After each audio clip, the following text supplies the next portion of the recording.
James, this game appears to be maybe a little bit more physical up front, Auburn, than some of the other teams in the face so far. What is this going to tell you about your team?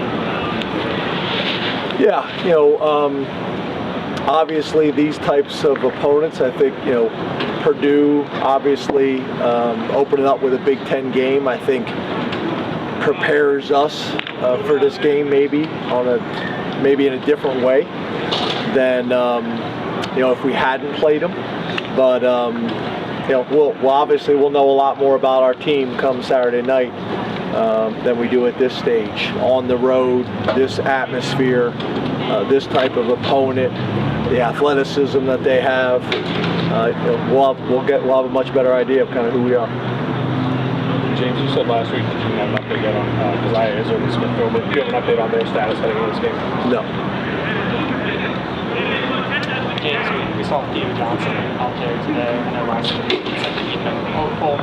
Is he trending towards being able to play Saturday? Yeah, we're hopeful. No final decisions have been made yet, but we're hopeful. He's been doing a little bit more each day and a little bit more each week. So we're hopeful.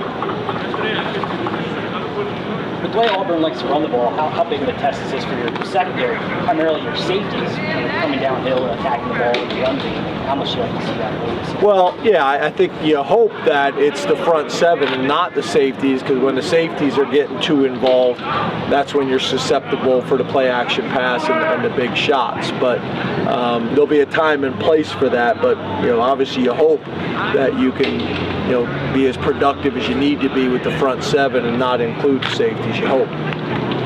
Is this the kind of game where you maybe rotate your defensive tackles a little bit less just because you want your best guys in there? Yeah, I mean, maybe compared to last week, but I don't know if probably compared to week one. I think this will be similar to what we have done, because you're not your best if you're playing 70 plays a game.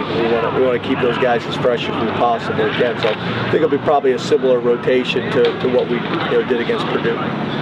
James, 2-game sample size now with Landon and Hunter over on the left guard spot. Is that something you could see sustaining pretty deep into the season if they both maintain their level of play? Yeah, I think both of them deserve to play, and I think you're going to see some weeks where we have Hunter, take some reps at both guards. You're going to see some weeks where Hunter takes reps at one guard and then the center position to give Juice a blow. But Hunter deserves to play. Effner deserves to play. Those two guys we kind of view as starters, and each week, depending on how they prepare and what the matchup's like, will kind of determine, how much they play, whether they start, whether they rotate, whatever that may be.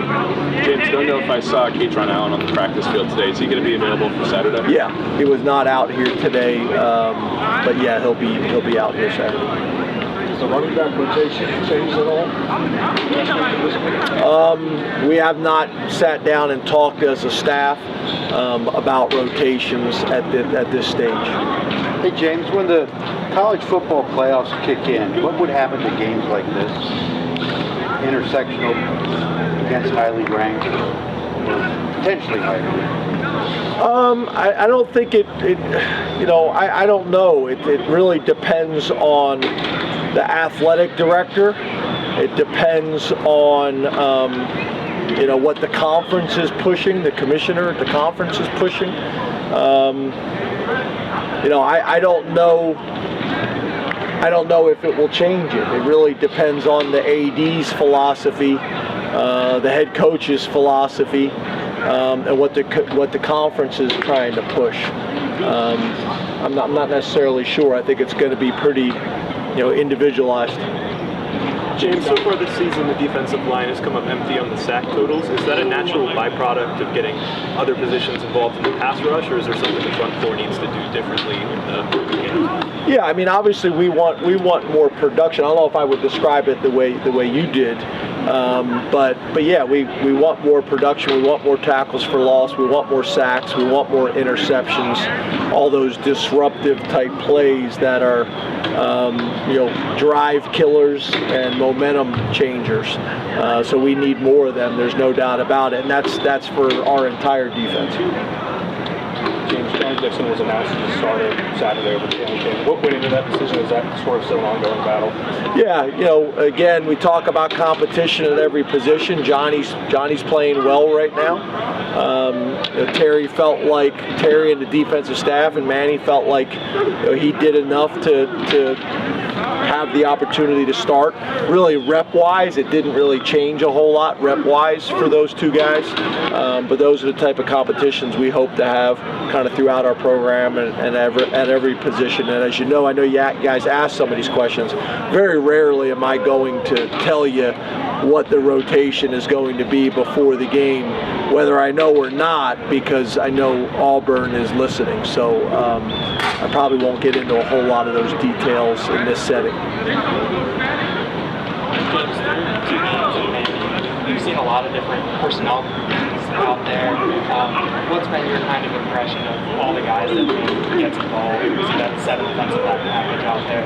What's your impression of all those guys getting involved and how that's kind of played so far? Yeah, in my mind, it's not a whole lot different. We had our 3-down package in the past. We're using that a little bit more, I think, on 3rd down. I think it creates a little bit more opportunities from a coverage perspective, from an athleticism perspective, and then from a blitz perspective as well. So that's probably the biggest change. Is we've done that in the past, but we're probably using it a little bit more. You got base, you got nickel, our old star, and then obviously our 3-down package that we're using a little bit more now compared to in years past. So it's been good. I think it gets a lot of guys involved, which is always a good thing. And I think you're able to play to maybe some players' strengths and hide some deficiencies. A lot of times you may have a young player that's able to do certain things, and you're able to take advantage of them in certain personnel groups or game situations. So I've been pleased with it. But again, we do need some more of those, what we would call chaos plays. Where you're getting a little bit more turnovers instead of PBUs and tackles for loss and sacks. When you're facing a quarterback and you feel like you might have an advantage in a situation, how do you balance maybe not trying to throw too much at that guy to confuse him and possibly confuse your own defense or get people out of position versus kind of staying to what you're true to? Yeah, I think that's the fine line always, right? You need to do enough. You need to do enough on offense and defense to cause your opponent challenges, but not too much that you're not executing at a high enough level in what you do. Because the reality is, as we all know, the less you do, the better chance you have of executing it. So that's always the fine line, right? Of how big is the game plan, making sure that you're getting enough reps in practice to be able to execute those things, and making sure that you're able to execute those things versus all of the possible looks that you may get, whether it's an offensive formation or shift or motion, or whether it's a defensive front, or pressure. 2 more. Trey Wallace has kind of an interesting homecoming this weekend, given that it's a team that Penn State doesn't play very often. Not like a guy from Ohio or something like that. Have you seen any excitement out of him this weekend? Just overall, it seems like he's worked his way into at least some kind of role. How have you seen his development in year 2? Yeah, I haven't really seen a change in his preparation. I mean, obviously it's cool. It's a cool opportunity for him to be able to go home, and it makes it easy to play in front of friends and family, which we are obviously aware of and happy for him with that situation. But his preparation and approach has been really good. I don't see a whole lot of change in the way he's doing it. But he is a guy that's coming on right now, that's gaining confidence in himself. The coaches are gaining confidence in him as well. And we're going to need guys like him to continue to step up as the season goes on. James, we all waited a while to see Hakeem Beamon back in game action. I know your staff did too. What's your overall evaluation of where he is through 2 games and where he can go moving forward?